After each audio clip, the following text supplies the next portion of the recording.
Boa tarde a todos. Queria começar reiterando os meus agradecimentos ao José Carlos, né, por manter o IDAERJ vivo, por organizar esse evento e pela presidência da mesa. Dizer que é um prazer enorme dividir uma mesa com o professor Sérgio Guerra, né, já vai mais de uma década de debates administrativos, mas abafa o caso, né, porque nós começamos muito jovens. E dizer que também foi uma felicidade, porque o Zé Carlos não sabia, mas esse tema da autonomia financeira das agências reguladoras, os dados que eu vou apresentar a vocês, são fruto de um grupo de pesquisa no mestrado em Direito da Regulação da FGV, que foi coordenado por mim e pelo Sérgio. Então, também é bom que a gente está aqui junto e pode comentar esse trabalho. Quer dizer, a gente fala, né, na linha das coisas, José Carlos, daquelas coisas não muito precisas que nós ensinamos aos nossos alunos, não é? Nós ensinamos a eles que autarquias são serviços autônomos com personalidade jurídica, patrimônio e receita próprios. Quer dizer, o tema dessa nossa apresentação, que é a questão da autonomia financeira das agências reguladoras, na verdade é um tema que data muito antes disso, desde que as autarquias foram criadas, e nós mencionamos que autarquias, em tese, não é, são pessoas jurídicas com patrimônio e receitas próprios. Quando, no âmbito da reforma do Estado dos anos 90, nós trazemos para o direito brasileiro a figura das autarquias em regime especial, nós inauguramos uma espécie nova dentro do gênero das autarquias, a qual nós damos, então, um regime mais autônomo do que aquele que já vem na generalidade das autarquias. Isso vem caracterizado pelo mandato fixo dos diretores, pela diretoria colegiada, por uma discussão sobre cabimento ou não de recurso hierárquico impróprio na ausência de lei explícita, e também por essa ideia que já destaco, vinha da própria definição das autarquias, que essas entidades deveriam ser dotadas de autonomia financeira, sendo, portanto, capazes, não é, de gerir o seu próprio orçamento, ter lá as suas fontes de receita próprias. Então, eu trouxe aqui a título ilustrativo a definição legal do que seria a Agência Nacional de Telecomunicações, mas, mutatis mutandis, isso está repetido em todas as leis que vão criando as agências reguladoras, especialmente em âmbito federal. Sempre essa ideia de que a autarquia, uma das características dessa autarquia em regime especial é a autonomia financeira. E para reforçar isso, também é muito comum que as leis que criam essas agências reguladoras digam que fontes de receita próprias são essas que vão garantir essa autonomia financeira. Então, para além, obviamente, das dotações orçamentárias, não é? Essas leis costumam prever a figura das taxas regulatórias, doações, locações, venda de publicação. Isso, por exemplo, a lei da ANEEL fala que a ANEEL pode vender publicações e ter isso como fonte de receita. E, em muitos casos, inclusive, as multas administrativas estão previstas como fonte de receita das agências. Com relação às multas, eu acho que cabe um parênteses, porque me parece que merece uma discussão mais aprofundada se nós deveríamos querer multas como fonte de receita do ente regulador que efetiva a multa, que tem o poder de multar, por conta, em tese, de um possível não alinhamento de interesses, né? Quer dizer, quando você tem o órgão fiscalizador se apropriando do resultado do produto daquela arrecadação, embora, logicamente, em tese, não é? Todo órgão administrativo haja com base no mandamento legal, quando você tem leis muito abertas, né, e que trazem intervalos de multas muito amplos, né? A multa, então, é de 5 mil a 5 milhões, talvez o incentivo que uma regra que dispõe que o resultado do produto da multa venha para o próprio ente que fiscaliza e, portanto, impõe a multa, parece não ser a melhor forma de você disciplinar esses interesses.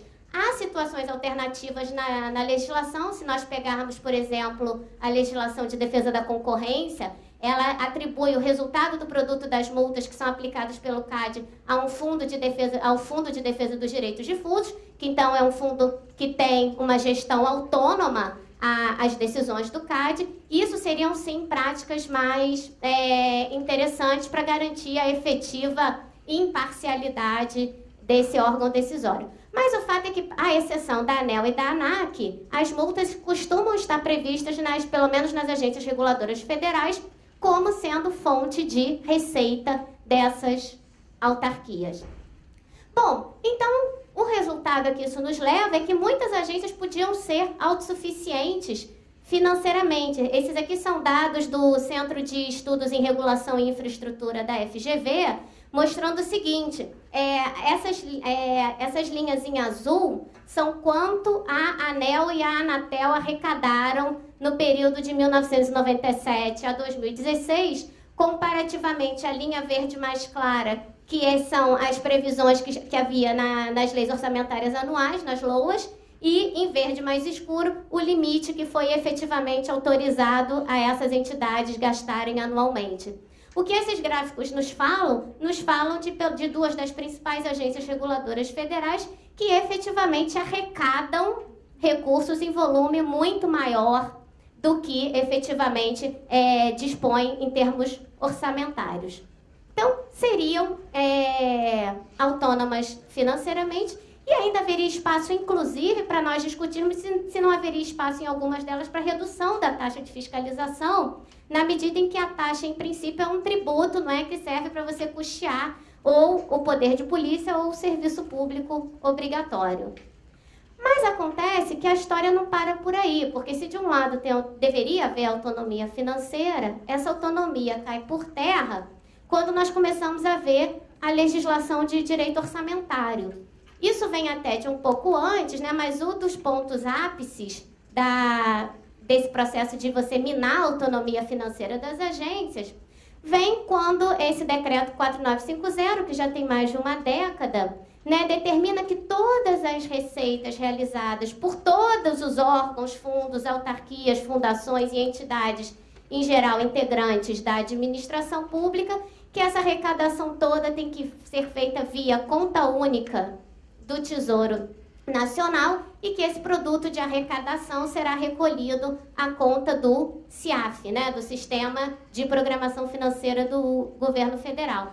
Esse decreto é o decreto que autoriza, inclusive, a organização da famosa GRU, né, a Guia de Recolhimento Única do Tesouro Nacional, e esse decreto não faz nenhuma ressalva com relação às agências reguladoras, com relação às autarquias em regime especial, de modo que todo produto da arrecadação, seja taxa, seja multa, seja qualquer outra fonte de receita, acaba indo para a conta única do Tesouro Nacional. E isso é uma fonte de redução da autonomia dessas agências reguladoras, não é? Quem já foi adolescente sabe que não é efetivamente autônomo quem não tem autonomia financeira, não é? E esse diagnóstico, ele vem pela primeira vez posto de forma bastante contundente pelo Tribunal de Contas da União em 2011, dizendo exatamente isso, quer dizer, que o fato das agências se submeterem aos ditames gerais do orçamento, do fato delas se sujeitarem a contingenciamento, ao fato de não terem mecanismos especiais que as diferenciem de outras unidades orçamentárias, nos leva à conclusão de que não existe autossuficiência, não é que seria a capacidade delas gerir as próprias receitas, e que não existe nenhum mecanismo formal que garanta a estabilidade e dos recursos que as leis de criação das agências, em tese, destinam a essas agências. E já lá em 2011, o TCU recomendava que fossem tomadas medidas no sentido da maior autonomia financeira, de você conferir uma efetiva autonomia financeira a essas entidades. No entanto, nada foi feito e esse diagnóstico ele é reiterado nesse acórdão de 2015, no 240, não é? Onde o TCU diz que, novamente, não foram tomadas ações efetivas no sentido de distinguir as agências reguladoras das demais autarquias no trato orçamentário ou de aumentar os níveis e a previsibilidade dos seus recursos. E, narrando a explicação que foi dada por diferentes órgãos da administração federal, o relatório do TCU destaca que a própria Casa Civil entendia, ao prestar informações, que essa autonomia reforçada no âmbito financeiro não deveria haver, porque, afinal de contas, a legislação orçamentária, no entender da Casa Civil, deveria ser aplicado a todos e que a lei orçamentária anual e o decreto de programação orçamentária e financeira não deveriam sofrer nenhuma exceção ou excepcionalidade com relação às agências reguladoras, mas muito pelo contrário, na visão da Casa Civil, não caberia confundir autonomia financeira com desvinculação das agências do sistema financeiro e orçamentário vigente para a administração como um todo. Então, esse de um lado é o panorama com relação à questão das receitas. As receitas, quando vêm, né, ainda principalmente via orçamento, dada essa dinâmica de que tudo entra no orçamento da União e depois vem via dotação orçamentária, muitas agências sofreram ao longo do tempo com o problema do contingenciamento. A campeã é a Agência Nacional de Águas, que há cerca de uma década atrás chegou num determinado ano a ter 70% dos seus recursos contingenciados. Nos últimos, ali entre 2010 e 2014, o percentual ele foi se reduzindo, mas mesmo assim a gente vê agências com quase 30% dos seus recursos contingenciados. E as notícias de jornal dão conta, né, da questão recente envolvendo a ANEEL e toda a discussão subsequente, dizendo que, então, de um lado, não só não tem autonomia para gerir os recursos que arrecada, como também se sujeitam a contingenciamento. Esses dados também são do SERE. Bom, e aí um outro ponto sobre o qual lá o nosso grupo de pesquisa se debruçou foi uma leitura no sentido da fuga para o TAC. O que seria a fuga para o TAC? Já que a agência reguladora não consegue efetivamente ter uma gestão autônoma sobre as suas receitas, pelo menos no que tange às multas administrativas, talvez fosse um mecanismo interessante. Ao invés de eu multar, eu fazer acordos de ajustamento de conduta, no qual aqueles valores que pretensamente seriam arrecadados a título de multa viessem a título de investimento. Aqui a gente tem que separar dois tipos de investimento. Uma coisa é o investimento no setor, na atividade, né, na melhoria da provisão do serviço, o que, só para fazer um parênteses, também não pode fazer TAC para aquilo que o regulado já estaria obrigado a fazer, né? Quer dizer, não pode fazer TAC para que o regulado adira a cumprir o que já está previsto no contrato de concessão que ele tinha que fazer. A ideia do TAC, de um lado, é com obrigações adicionais. Mas começou a ser ventilada uma discussão interessante que era a seguinte: será que o objeto do TAC, ou esses recursos que viriam a título de TAC, poderiam ser utilizados para equipamento das agências? Então, vamos comprar equipamentos com recursos do TAC. Treinamento de pessoal. Será que um dos compromissos do TAC poderia ser capacitação de pessoal? Parece algo questionável, não é? De novo, na linha do alinhamento de incentivos, quer dizer, quando o conteúdo pecuniário que vem daquele TAC for utilizado em benefício do próprio órgão regulador, embora de um lado seja um mecanismo interessante para melhorar as condições de equipamentos, etc., de outro, a gente tem que tomar um certo cuidado, né, sobre se isso, de novo, não desvia da finalidade do Instituto. Aqui só para mencionar que, ao longo dos anos, né, desde a gente tem mais de uma década em que as agências vêm discutindo e regulamentando dentro do seu próprio, das suas próprias normas internas a criação de TACs, esse tipo de pactuação em que o retorno do recurso financeiro angariado no âmbito de um TAC viria para a própria entidade, nós não encontramos decisão específica com relação às agências reguladoras, mas encontramos sim um precedente do Superior Tribunal de Justiça, no âmbito de um órgão estadual de meio ambiente, dizendo que não pode, né? Que a obrigação compromissória num TAC não pode ser a entrega de equipamentos de informática à agência ambiental.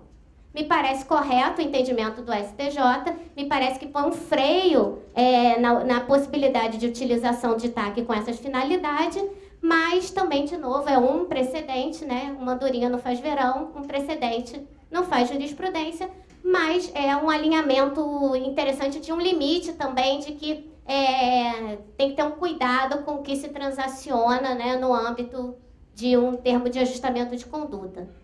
E um dado interessante é que também os termos de ajustamento de conduta parecem não estar sendo uma solução para todos os males. Nesse ano agora de 2016, a Agência Nacional de Energia Elétrica revogou a sua resolução interna que dispunha sobre TACs, depois que fez um levantamento dos TACs que havia celebrado e chegou à conclusão que dos 17 TACs encerrados, 16 não haviam cumprido as metas de qualidade que haviam sido propostas. Então, mostrando que também o TAC, às vezes, pode, se não for, pode não sofrer, né, a efetividade que se busca. Então, o conjunto, né, desses 25 TACs que haviam sido celebrados por 19 empresas mostra um resultado que teria, na visão da agência, deixado muito a desejar, de modo que o que fez? A agência revogou a sua norma interna sobre TAC para pensar, né, para reestruturar o próprio procedimento de celebração desses termos de ajustamento de conduta. Com relação ainda a esse tema da autonomia financeira e orçamentária, um outro ponto sobre o qual o grupo de pesquisa então se debruçou foi, bom, mas quem é que teria, né, efetiva autonomia orçamentária no âmbito, né, do Estado brasileiro? Bom, os poderes da República têm o que a gente chama de autonomia, no sentido de que eles elaboram, executam e controlam o seu próprio orçamento por disposição constitucional. Eles não ficam totalmente imunes ao contingenciamento, mas têm prerrogativa, até porque, né, gente, dinheiro não nasce em árvore, então quando tem frustração de receita, há de se readequar às despesas, mas eles têm autonomia para disciplinar como é que vão aplicar esse contingenciamento, quer dizer, o próprio poder da República, então ele organiza o contingenciamento no seu interior. É interessante que o Ministério Público e a Defensoria Pública têm prerrogativas similares e que esses recursos, né, desses órgãos que têm essa previsão constitucional, há também uma obrigação de que eles sejam liberados na proporção de 1/12, não é? 1/12 por mês do ano calendário, porque este é outro problema do qual sofrem as agências. Quer dizer, você contingencia, libera os recursos no último mês ou nos últimos meses do ano, não há programação, né? Não há agenda regulatória que sobreviva a esse tipo de idas e vindas da liberação dos recursos orçamentários. Bom, e aí, já que encaminhando para o encerramento, como é que então nós vamos fazer para assegurar a efetiva autonomia financeira dessas agências reguladoras? Tem várias propostas na mesa. Então, temos alguns projetos de lei complementar, porque vão alterar ou a Lei de Responsabilidade Fiscal ou a 4320. Então, por exemplo, esse PLC de 2011, ele sugere uma alteração na Lei de Responsabilidade Fiscal para estabelecer que não serão objeto de limitação as dotações orçamentárias e despesas de custeio das agências regulatórias. É uma possibilidade. Outro PLC do ano passado, do Senado, inclui o conceito de autarquia especial no Decreto-Lei 200. Não é? Porque o que a gente tem até hoje é basicamente as leis de criação das agências, dando o conceito de autarquia em regime especial, à exceção daquele conjunto mínimo de regras comuns que estão na 9986, que é uma norma muito mais sobre pessoal das agências. Então, a gente atualizaria o Decreto-Lei 200 para prever uma regra geral do que é a autarquia em regime especial. Nós alteraríamos a 4320 para prever que as receitas destinadas a autarquias ou fundos especiais não observarão o princípio da unidade de tesouraria, estabeleceria o princípio da impossibilidade de contingenciamento dos recursos das agências pela administração direta e estabeleceria o direito à gestão autônoma das taxas regulatórias. Podemos ver que são, né, proposições bastante... Não, e bastante também controvertidas, não é? Porque, afinal de contas, isso pode funcionar bem para as agências reguladoras cuja arrecadação seja superior, efetivamente, ao custo das suas atividades. Mas isso não necessariamente é uma realidade de todas as agências. Mais opções. Uma bem recente deste ano, é mais modesta um pouco, mas estabelece que as agências reguladoras tenham numeração própria na Lei de Diretrizes Orçamentárias. Já seria um passo, porque o que acontece hoje é que as agências reguladoras nem existem no orçamento, né? Na verdade, elas são consolidadas dentro dos seus ministérios, a que estão vinculadas.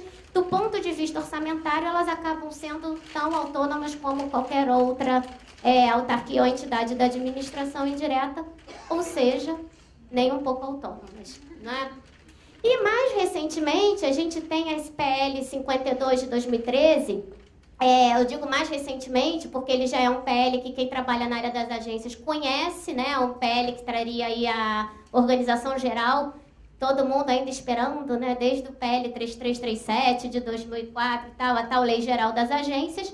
Esse seria uma tentativa, mas ela acaba de sofrer, coisa de talvez pouco mais de um mês, um substitutivo no Senado, da senadora Simone Tebet, e traz novidades em matéria orçamentária.